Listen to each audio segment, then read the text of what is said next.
মানিকগঞ্জ শহরে সারা দেশে বৈষম্য আন্দোলন চলছে।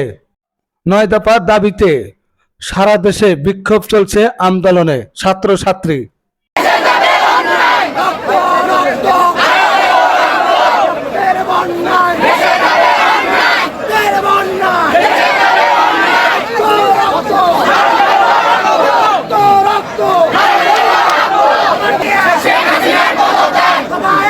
বৈষম্য আন্দোলনে যে 9 দফা দাবি তারা তুলে ধরেছে সেটা পূরণ না হওয়া পর্যন্ত তাদের কার্যক্রম চলমান থাকবে বলে জানিয়েছে বৈষম্য আন্দোলনকারীরা।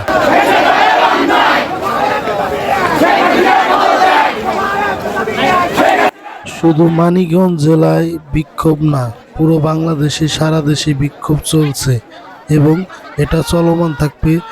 তাদের যে পর্যন্ত 9 দফা দাবি তারা জানিয়েছে সেটা সরকার যে পর্যন্ত পূরণ না করবে, তারা এভাবেই 9 দফা দাবির জন্য বৈষম্য আন্দোলন চালিয়ে যাবে বলে জানিয়েছে ছাত্রছাত্রী এবং বৈষম্য দলের নেতাকর্মীরা।